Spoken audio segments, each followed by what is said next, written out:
Hello everyone, स्वागत है एक बार फिर से आप सभी साथियों का शिक्षा संकल्प के इस ऑनलाइन यूट्यूब प्लेटफॉर्म पर। कैसे हैं आप सभी साथी? आशा करते हैं कि आप लोग बहुत ही अच्छे होंगे, स्वस्थ होंगे। आप सभी को पता है डेली सुबह 11:30 बजे स्पेशल क्लास होती है जो कि बीएड एंट्रेंस एग्जाम 2026 के लिए महत्वपूर्ण है। आप किसी भी स्टेट से हैं, उस स्टेट की बीएड प्रवेश परीक्षा की तैयारी में अभी से लग गए हैं तो सुबह 11:30 बजे इन क्लासेस को अटेंड करना बिल्कुल मत भूलिएगा। साथियों, यहाँ पर जो है सेलेक्टेड क्वेश्चन ही कवर किए जा रहे हैं जो परीक्षा के दृष्टिकोण से महत्वपूर्ण है। आइए शुरुआत करते हैं। पूरे धैर्य के साथ आप लोग अंत तक बने रहिएगा और कोशिश करिएगा कि हर एक क्वेश्चन का आंसर भी देते हुए चलें। पहला सवाल स्क्रीन पर लग चुका है, सभी साथी प्रयास करिएगा। प्रायद्वीपीय भारत की सबसे लंबी नदी कौन सी है? कृष्णा, गोदावरी, कावेरी और आपका दिया है नर्मदा। 4 ऑप्शन आपके सामने दिए गए हैं, सभी प्यारे दोस्त आंसर करें। चलिएगा, सभी लोग आंसर यहाँ पर देने का प्रयास करें। जो भी साथी जा रहे हैं गोदावरी, वो बिल्कुल राइट है साथियों। गोदावरी नदी जो है ये प्रायद्वीपीय भारत की सबसे लंबी नदी है। अच्छा साथियों, ये कहाँ से जो है इसका उद्गम होता है, यानी कहाँ से ये नदी जो है निकलती है? तो ये महाराष्ट्र के त्र्यंबकेश्वर से जो है निकलकर बंगाल की खाड़ी में जाकर मिलती है। इसकी लंबाई साथियों कितनी है? 1465 किलोमीटर जो है इसकी लंबाई है। और इसे साथियों दक्षिण गंगा के नाम से भी जानते हैं, दक्षिण गंगा के नाम से भी इसे जानते हैं। और साथियों एक पॉइंट याद रखिएगा, अगर आपसे सवाल पूछे कि वृद्ध गंगा किसे कहा जाता है, वृद्ध गंगा किसे कहा जाता है, तो साथियों गोदावरी नदी को ही वृद्ध गंगा के नाम से भी जाना जाता है। ठीक है, तो बी ऑप्शन आपका राइट है। सवाल नंबर दूसरा है, निम्नलिखित संगीतकारों में से कौन जो है प्रसिद्ध बांसुरी वादक है?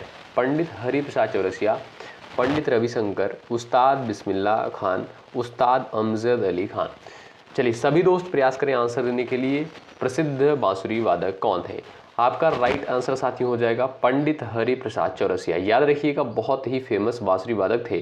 तो ए ऑप्शन आपका यहाँ पर बिल्कुल करेक्ट आंसर हो जाएगा। ठीक है, और साथियों यहाँ पर अगर बात करें पंडित रविशंकर, ये किस वाद्य यंत्र से संबंधित है? तो पंडित रविशंकर जो है ये सितार से संबंधित है। किससे? सितार से संबंधित है। और उस्ताद बिस्मिल्लाह खान किससे संबंधित है? ये शहनाई वाद्य यंत्र से संबंधित है। ठीक है, और अमजद अली खान ये जो है सरोद से संबंधित है। किससे? सरोद वाद्य यंत्र से संबंधित है। ठीक है, इन सारे पॉइंट्स को आप लोग याद रखिएगा। आपका एक ऑप्शन इस क्वेश्चन का बिल्कुल राइट है। अगला सवाल देखो सब लोग भाई।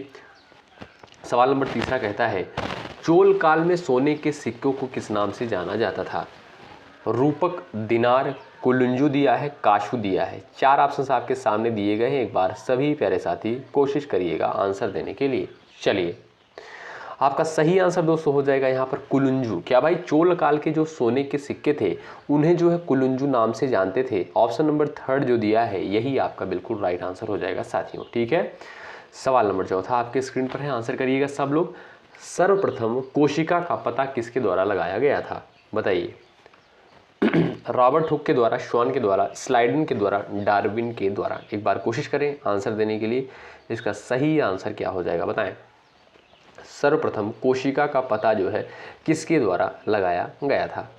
तो भाई रॉबर्ट हुक के द्वारा। किसके द्वारा साथियों? रॉबर्ट हुक के द्वारा। आपका ए ऑप्शन बिल्कुल राइट हो जाएगा। इनके द्वारा जो है सबसे पहले कोशिका का पता लगाया गया था। तो ए ऑप्शन जो है बिल्कुल आपका यहाँ पर राइट आंसर हो जाएगा। ध्यान रखें इस पॉइंट को। ठीक, चलिए भाई सवाल नंबर आपकी स्क्रीन पर है 5। आगा खान कप जो है ये आपका किससे संबंधित है? बताइए। टेबल टेनिस से, वॉलीबॉल से, फुटबॉल से और आपके दिया है हॉकी से। चलिए कोशिश करें आंसर दीजिएगा एक बार सभी लोग। और भाई सेशन को शेयर करते हुए चलिएगा। लाइक की संख्या बढ़ती रहनी चाहिए, इसमें कोई कमी नहीं होनी चाहिए भाई। बिल्कुल फ्री में आपको चीज़ें प्रोवाइड की जा रही हैं। आपका कर्तव्य बनता है सेशन को जरूर से जरूर लाइक करें। इससे क्या होता है साथियों, हमारा भी मोटिवेशन बढ़ता है, आपके लिए बेहतर कंटेंट लाने का प्रयास करते हैं। चलिए, आगा खान कप जो है ये आपका किस खेल से रिलेटेड है? तो ये साथियों आपका फुटबॉल से संबंधित है। ऑप्शन नंबर 3 बिल्कुल आपका जो दिया है बिल्कुल करेक्ट आंसर है। सवाल नंबर 6, एक नागरिकता का प्रावधान किस देश के संविधान से लिया गया है? यानी एकल जो नागरिकता है यह किस देश के संविधान से लिया गया है? बताइए। सभी लोग आंसर करें। यहाँ पर करेक्ट आंसर क्या है? एकल नागरिकता का प्रावधान किस देश के संविधान से लिया गया है? जापान, ब्रिटेन, जर्मनी, संयुक्त राज्य अमेरिका। बताइएगा।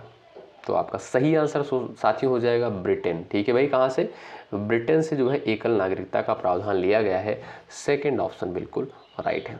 सवाल नंबर यहाँ पर 7वां आपकी स्क्रीन पर देखिएगा ध्यान से भाई।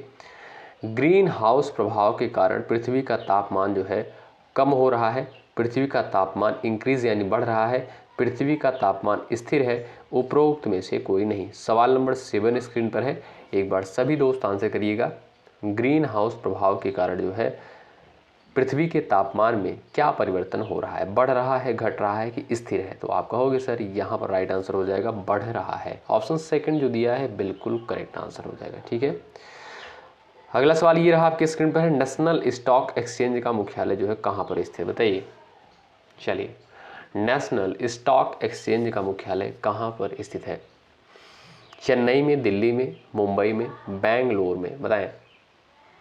तो जो भी दोस्त जा रहे हैं ऑप्शन नंबर यहाँ पर थर्ड पर वो बिल्कुल राइट है। साथियों, नेशनल स्टॉक एक्सचेंज का मुख्यालय जो है महाराष्ट्र यानी मुंबई में स्थित है। ऑप्शन नंबर थर्ड जो दिया है बिल्कुल आपका राइट आंसर है। अगला सवाल देखिए भाई, सवाल नंबर 9 है, वर्ली चित्रकला भारत के किस राज्य की लोक चित्रकला है?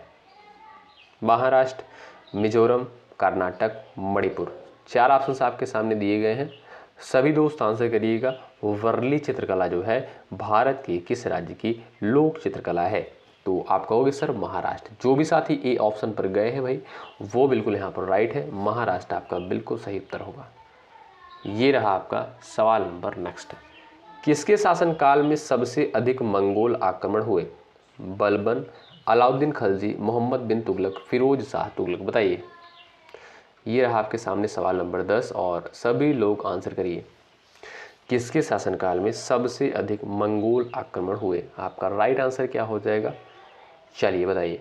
तो आप कहोगे sir Alauddin Khalji. Option number जो सेकंड दिया है यही आपका बिल्कुल राइट आंसर हो जाएगा। सवाल नंबर 11 देखिएगा ध्यान से भाई, अष्टाध्यायी के लेखक कौन है? चलिए, अष्टाध्यायी के लेखक कौन है, एक बार सभी साथी आंसर करिएगा सवाल नंबर 11 का। तो जो भी साथी बता रहे हैं महर्षि पाणिनि यानी डी ऑप्शन पर जो भी दोस्त हुए जा रहे हैं वो बिल्कुल यहाँ पर राइट हो जाएंगे। ठीक है भाई साथियों, ये जो है अष्टाध्यायी संस्कृत व्याकरण का जो है एक मूल ग्रंथ है। तो आप कहोगे सर डी ऑप्शन यहाँ पर बिल्कुल राइट हो जाएगा। इसकी रचना जो है महर्षि पाणिनि के द्वारा करी गई है। और इसमें कितने सूत्र हैं साथियों? इसमें लगभग जो है 3959 सूत्र हैं। ठीक है, तो डी ऑप्शन आपका राइट है। सवाल नंबर 12, उज्जनी डैम निम्नलिखित में से किस राज्य में स्थित है, बताइए। सही उत्तर क्या है? उज्जनी डैम निम्नलिखित में से किस राज्य में स्थित है? आपका राइट आंसर क्या हो जाएगा, एक बार सभी साथी बताइएगा। तो आपका राइट आंसर साथियों यहाँ पर क्या हो जाएगा भाई, बताओ। चलिए, चलिए भाई आपका सही आंसर क्या है साथियों? राइट आंसर हो जाएगा आपका महाराष्ट्र में। आपका डी ऑप्शन बिल्कुल राइट है। अगला सवाल ये रहा, सरकारी आयोग ने अपनी रिपोर्ट कब प्रस्तुत की थी, बताइए। चलिए, आपका सही आंसर क्या हो जाएगा, एक बार सभी लोग आंसर करें।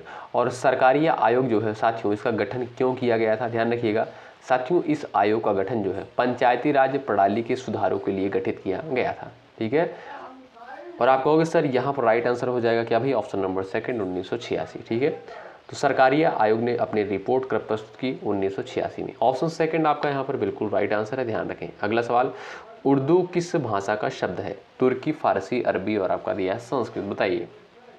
चलिए, तुर्की किस भाषा का शब्द है? चलिए, तुर्की, फारसी, अरबी और आपका दिया है संस्कृत। आपका सही आंसर दोस्तों क्या हो जाएगा भाई? तो जो भी दोस्त यहाँ पर बता रहे हैं भाई तुर्की, वो बिल्कुल यहाँ पर राइट है। ठीक है, अगला सवाल देख लो भाई। लास्ट में अपना नाम स्कोर जरूर बताना आप लोग कि आपने कितने सवालों को बिल्कुल राइट किया है। एक बार आप लोग पिछले वर्ष का प्रश्न पत्र उठाकर देखिएगा, इसी पैटर्न पर सवाल आपको देखने को मिलते हैं पेपर में। भारतीय अर्थव्यवस्था का प्राथमिक क्षेत्र कौन सा है, बताइए। भारतीय अर्थव्यवस्था का प्राथमिक क्षेत्र कौन सा है? बैंकिंग, न्यायतंत्र, कृषि, सूचना और प्रौद्योगिकी। ये रहा आपके सामने सवाल नंबर 15। आपका राइट आंसर क्या है, एक बार सभी साथी आंसर करिएगा। आपका राइट आंसर क्या है, बताएं। चलिए, तो साथियों जो भारतीय अर्थव्यवस्था का प्राथमिक क्षेत्र है वो है आपका कृषि। क्या भाई, कृषि है। ऑप्शन नंबर यहाँ पर थर्ड दिया है, बिल्कुल आपका राइट आंसर है। अगला सवाल ये रहा, निम्नलिखित में से कौन सा एक भारत का प्रवाल द्वीप समूह है? चलिए, निम्नलिखित में से कौन सा एक भारत का प्रवाल द्वीप समूह है? सवाल नंबर 16 आपके स्क्रीन पर है, एक बार आंसर करें सब लोग। चलिए, तो साथियों ये जो लक्षद्वीप है आपका, क्या भाई, लक्षद्वीप जो है ये आपका प्रवाल द्वीप समूह है भारत का एक। ऑप्शन नंबर डी जो दिया है यही आपका बिल्कुल करेक्ट आंसर है। ठीक है, अगला सवाल, निम्नलिखित में से किसे जो है व्यष्टि अर्थशास्त्र यानी माइक्रो इकोनॉमिक्स के जनक के रूप में जाना जाता है। इंपॉर्टेंट सवाल है, बताओ। चलो फटाफट आप लोग आंसर करो। निम्नलिखित में से किसे जो है माइक्रो इकोनॉमिक्स के जनक के रूप में जाना जाता है। चलिए, आपका सही उत्तर क्या हो जाएगा दोस्तों, बताएं। आपका राइट आंसर हो जाएगा, एक बार कोशिश करिएगा। चलिए भाई,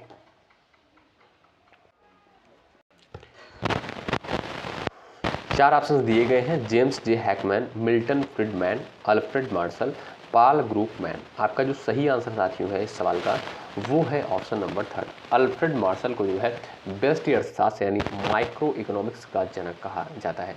तो ऑप्शन नंबर 3 जो दिया है बिल्कुल करेक्ट है। ये रहा आपका अगला सवाल, मुंबई में पहली सूती कपड़ा मिल की स्थापना जो है कब हुई थी, बताइए।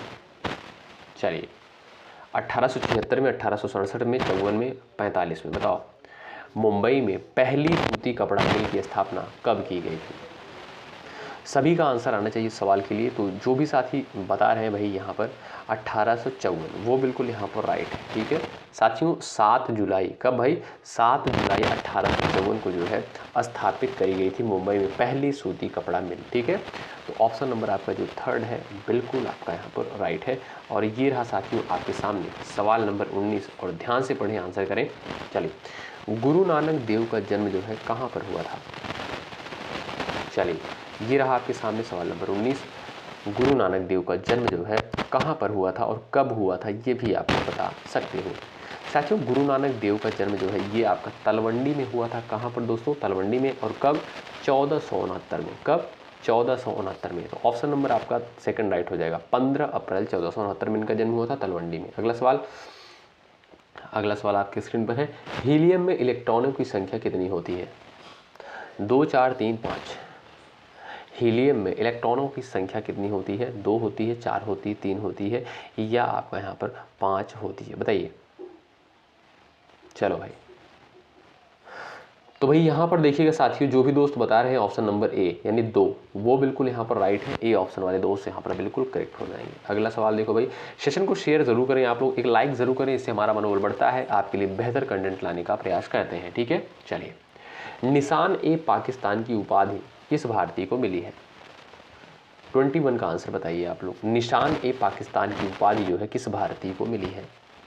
मोरारजी देसाई, मौलाना आज़ाद, लाल बहादुर शास्त्री, इनमें से कोई नहीं। सही आंसर साथियों है आपका मोरारजी देसाई को ए ऑप्शन जो दिया है यही आपका बिल्कुल सटीक और सही आंसर हो जाएगा, ध्यान रखें आप लोग। अगला सवाल देखिएगा, चित्रकारी किसके शासनकाल के दौरान अपने उच्चतम स्तर पर पहुंची। अकबर, जहांगीर, शाहजहां, और आपका दिया है औरंगजेब। सवाल नंबर 22 का आंसर करिएगा। चलिए भाई, चित्रकारी किसके शासनकाल के दौरान अपने उच्चतम स्तर पर पहुंची। चलिए भाई, आपका सही आंसर क्या है एक बार बताएं। आपका सही आंसर, राइट आंसर क्या है एक बार कोशिश करें।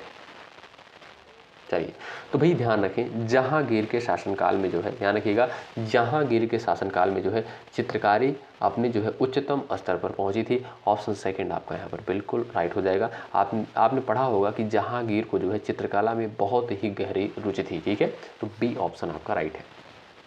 अगला सवाल ये रहा आपके सामने, आंसर करो भाई। सिरका का रासायनिक सूत्र क्या है। बड़ा इंपॉर्टेंट सवाल है, सिरका का जो है रासायनिक सूत्र क्या है। छाप दो सब लोग आंसर यहाँ पर। और साथियों, सिरके में जो है कौन सा अम्ल पाया जाता है, ये भी बहुत इंपॉर्टेंट सवाल है, परीक्षा में पूछा गया है। छाप दो सब लोग आंसर। चलिए भाई, देखिए, इसको क्लास करने के लिए आपके पास धैर्य की आवश्यकता होती है। पूरे धैर्य के साथ, पूरे पेशेंस के साथ अंत तक बने रहिएगा, तभी आपको यहाँ से हेल्प मिलेगी, क्योंकि एक एक क्वेश्चन जो है चुनिंदा है। तो आप देखोगे साथियों, ए ऑप्शन जो दिया है बिल्कुल राइट आंसर हो जाएगा। ठीक है, सिरका का जो रासायनिक सूत्र होता है वो है साथियों CH3COOH। ठीक है, और इसमें साथियों कौन सा अम्ल होता है, वो होता है आपका एसिटिक अम्ल। कौन सा भाई, एसिटिक एसिड जो है इसमें पाया जाता है। सवाल नंबर 24 देखिए, राजा राम मोहन राय को किसने युग दूत कहा था। राजा राम मोहन राय को किसने युग दूत कहा था। महात्मा गांधी, सुभाष चंद्र बोस, जवाहरलाल नेहरू, इनमें से कोई नहीं। आप सभी को पता होना चाहिए भाई, सुभाष चंद्र बोस के द्वारा जो है राजा राम मोहन राय को जैसे भाई राजा राम मोहन राय को किसने युगदूत कहा, तो सुभाष चंद्र बोस ने। सेकंड ऑप्शन आपका राइट है। राजा राम मोहन राय के द्वारा जो है ब्रह्म समाज की स्थापना करी गई थी, ध्यान रखिएगा, ब्रह्म समाज की स्थापना करी गई थी। और यहाँ पर सुभाष चंद्र बोस जी के द्वारा जो है तुम मुझे खून दो मैं तुम्हें आज़ादी दूंगा, एक बहुत ही फेमस नारा है, इनके द्वारा दिया गया था। एग्जाम में यहाँ से सवाल बनता है, ठीक है। चलिए आइए दोस्तों आगे बढ़ते हैं। सवाल नंबर आपके सामने 25 है। भारत का कौन सा राज्य जो है तीन ओर से नेपाल, चीन तथा भूटान से घिरा हुआ है, बताएं। चलिए, भारत का कौन सा राज्य तीन ओर से नेपाल, चीन तथा भूटान से घिरा हुआ है। पश्चिम बंगाल, सिक्किम, मेघालय और आपका दिया है अरुणाचल प्रदेश। चलिए, आपका सही आंसर क्या है, एक बार कोशिश करिएगा। चलिए, आपका सही आंसर साथियों क्या भाई, सिक्किम है। ऑप्शन सेकंड बिल्कुल राइट है। अगला सवाल, सवाल नंबर आपके सामने 26 है। रविन्द्रनाथ टैगोर का जन्म जो है किस वर्ष हुआ था। 1861 में, 79 में, 1869 में, 1872 में, बताएं। आपका राइट आंसर क्या है, एक बार आंसर देने का प्रयास करिएगा आप लोग। चलिए भाई, राइट आंसर क्या है, एक बार कोशिश करें आप लोग। साथियों, रविन्द्रनाथ टैगोर का जन्म जो है, ध्यान रखिएगा, रविन्द्रनाथ टैगोर का जन्म जो है 7 मई 1861 को हुआ था। कहाँ पर साथियों, कोलकाता में। कहाँ पर, कोलकाता में। और इनकी माता का नाम क्या था, शारदा देवी। क्या, इनकी माता का नाम शारदा देवी था और इनके पिता का नाम था देवेंद्र नाथ टैगोर। क्या, देवेंद्र नाथ टैगोर, ठीक है। तो आप देखोगे साथियों यहाँ पर राइट आंसर है 7 मई 1861। ए ऑप्शन आपका ए बिल्कुल राइट है। सवाल नंबर नेक्स्ट है। भारतीय संविधान के अनुसार भारत का प्रथम व्यक्ति कौन होता है। चलिए, भारत का जो है प्रथम व्यक्ति कौन होता है, राष्ट्रपति, प्रधानमंत्री, उपराष्ट्रपति, सर्वोच्च न्यायालय का न्यायाधीश। सवाल नंबर 27 है, एक बार कोशिश करें, आंसर दीजिए फटाफट आप लोग। चलिए, तो आप देखोगे आपका ए ऑप्शन राइट है। जो भी भारत का प्रथम व्यक्ति होता है उसे राष्ट्रपति बोलते हैं, ए ऑप्शन आए राइट है। अच्छा, वर्तमान समय में राष्ट्रपति कौन है भारत की, एक बार बताएं कमेंट करके। कैलाश सत्यार्थी को किस क्षेत्र में नोबेल प्राइज मिला।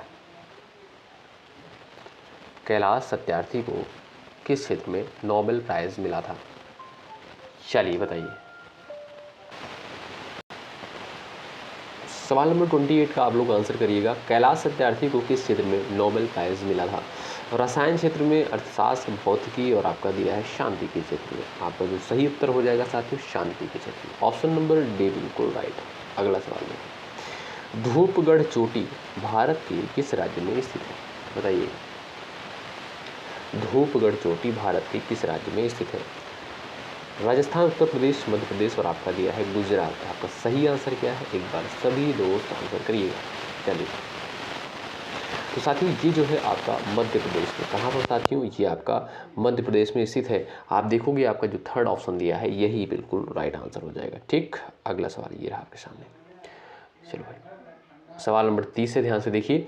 ऑक्सीजन की कमी के कारण मानव शरीर में निम्नलिखित में से कौन सा अंग जो है सबसे अधिक प्रभावित होता है। मस्तिष्क, आंत, गुर्दा और आपका दिया है त्वचा। सवाल नंबर 30 आपके स्क्रीन पर है, एक बार सभी साथी कोशिश करिएगा आंसर देने के लिए। ऑक्सीजन की कमी के कारण मानव शरीर में निम्नलिखित में से कौन सा अंग जो है सबसे अधिक प्रभावी होता है। मस्तिष्क है, आंत है, गुर्दा है और आपका दिया है त्वचा। तो वो है साथियों आपका मस्तिष्क, ठीक है, सबसे अधिक प्रभावित होता है ऑक्सीजन की कमी के कारण, ठीक है। तो आप देखोगे ए ऑप्शन जो है बिल्कुल आपका राइट आंसर होगा। ये है आपके सामने 31 नंबर का क्वेश्चन। बुद्ध के गृह त्याग का प्रतीक क्या है, बताइए।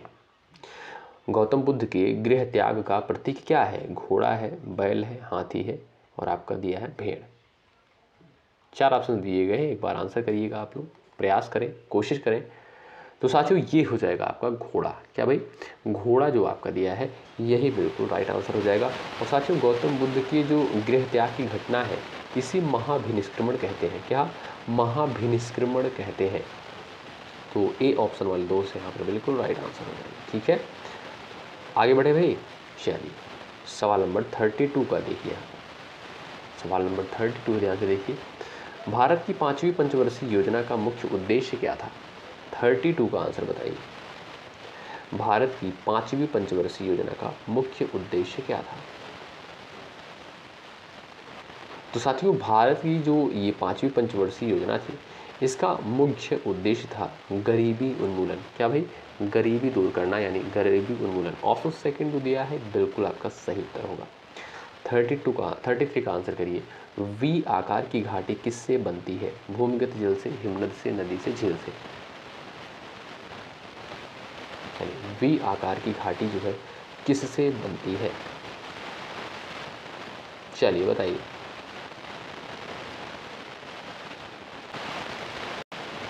भूमिगत जल से इसका निर्माण होता है कि हिमनद से होता है या नदी से होता है, या आपका दिया है झील से। तो साथियों जो वी आकार की घाटी है इसका निर्माण होता है आपका नदी से। ऑप्शन थर्ड जो दिया है यहाँ पर बिल्कुल राइट आंसर हो जाएगा। ठीक, आगे बढ़े भाई। अगला सवाल देखिए, वांडीवास का युद्ध जो है किसके बीच हुआ था? 34 का आंसर करें। वांडीवास का युद्ध किसके मध्य हुआ था? चलिए, अंग्रेजों और फ्रांसीसी, अंग्रेजों और मराठा, अंग्रेजों और पुर्तगाल, इनमें से कोई नहीं। सही आंसर दो हो जाएगा दोस्तों, अंग्रेजों और फ्रांसीसियों के मध्य हुआ था। किसके भाई? अंग्रेजों और फ्रांसीसियों के मध्य हुआ था वांडीवास का युद्ध। कब साथियों? 22 जनवरी 1760 को। कब? 22 जनवरी 1760 को। ये ऑप्शन आपका राइट है। सवाल नंबर नेक्स्ट आपके स्क्रीन पर है, शेर शाह के बचपन का नाम क्या था? शेर शाह के बचपन का नाम क्या था? इसका सही उत्तर क्या हो जाएगा भाई? सही उत्तर होगा साथियों आपका फरीद खान। क्या भाई? शेर शाह के बचपन का नाम था फरीद खान। ए ऑप्शन वाले दोस्त राइट है। सवाल नंबर 36 से आपके स्क्रीन पर है, आंसर करिए। ड्यूस शब्द किस खेल से संबंधित है? चलिए, ड्यूस शब्द जो है ये आपका किस खेल से संबंधित है? तो साथियों ये जो ड्यूस शब्द है ये आपका टेनिस और बैडमिंटन दोनों से रिलेटेड है। क्या? टेनिस और बैडमिंटन दोनों से रिलेटेड है। आपका ए ऑप्शन यहाँ पर बिल्कुल राइट आंसर है। ठीक है, अगला सवाल देखिए, इनमें से कौन जो है चॉइस ऑफ टेक्निक्स पुस्तक का लेखक है? बताइए, इनमें से कौन जो है चॉइस ऑफ टेक्निक्स पुस्तक का लेखक है?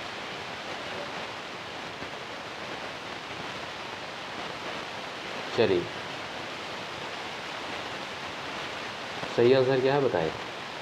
इनमें से कौन जो है चॉइस ऑफ टेक्निक्स पुस्तक के राइटर हैं? तो सही आंसर तो दोस्तों क्या हो जाएगा? सही आंसर हो जाएगा आपका क्या भाई? अमर्त्य सेन। ए ऑप्शन दे दिया है आपका बिल्कुल राइट आंसर। 38 क्वेश्चन देखिए, ऑस्ट्रेलिया महाद्वीप की सबसे बड़ी झील कौन सी है? 38 का आंसर करिए।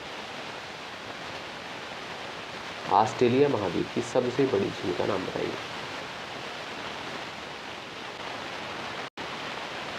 विक्टोरिया झील, अर्ली झील, आयर झील और आपका दिया है मैकी झील।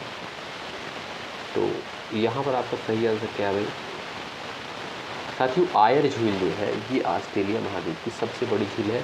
ये आपका ऑप्शन नंबर थर्ड जो है बिल्कुल राइट आंसर है। ठीक है, ऑप्शन नंबर थर्ड जो यहाँ पर राइट आंसर हो जाएगा। 39 का आंसर आप लोग करिएगा। यूरो कप किस खेल से रिलेटेड है? बताइए, यूरो कप जो है किस खेल से रिलेटेड है? फुटबॉल, क्रिकेट, बैडमिंटन और आपका दिया है पोलो। आपका राइट आंसर क्या है? सभी लोग आंसर छाप देते। चलो भाई, तो साथियों जो यूरो कप है आपका ये आपका फुटबॉल से रिलेटेड है, ध्यान रखें। ए ऑप्शन आपका बिल्कुल राइट है। और ये है आपका लास्ट क्वेश्चन, इसका आंसर सब लोग करिएगा। वायुमंडल की सबसे निचली परत को क्या कहा जाता है? वायुमंडल की सबसे निचली परत को क्या कहते हैं? तो आपको पता होना चाहिए भाई, क्षोभ मंडल। क्या बोलते हैं? क्षोभ मंडल जो है वायुमंडल की सबसे निचली परत को जो है क्षोभ मंडल कहा जाता है। ऑप्शन सेकंड आपका बिल्कुल राइट। बी ऑप्शन आपका बिल्कुल करेक्ट आंसर हो जाएगा। ठीक है साथियों, तो आप लोग बताइएगा ये क्लास आपको कैसी लगी। एक बार लाइक की संख्या आप लोग बढ़ा दें, शेयर कर दें सेशन को अपने सभी साथियों के पास। यदि आप चैनल पर नए हैं सब्सक्राइब करके बेल आइकन को भी प्रेस कर दीजिएगा। ठीक है, और अगर आप लोग साथियों टेलीग्राम चैनल से नहीं जुड़े हैं, टेलीग्राम चैनल से भी जुड़ जाइएगा। इस क्लास के डिस्क्रिप्शन बॉक्स में लिंक दे दिया गया है, जरूर जुड़ जाइएगा। वहाँ पर क्वेश्चन जो है शेयर किए जाएंगे। ठीक है, तो बहुत बहुत शुक्रिया, मिलते हैं आपसे अगली क्लास में। तब तक के लिए जय हिंद, जय भारत।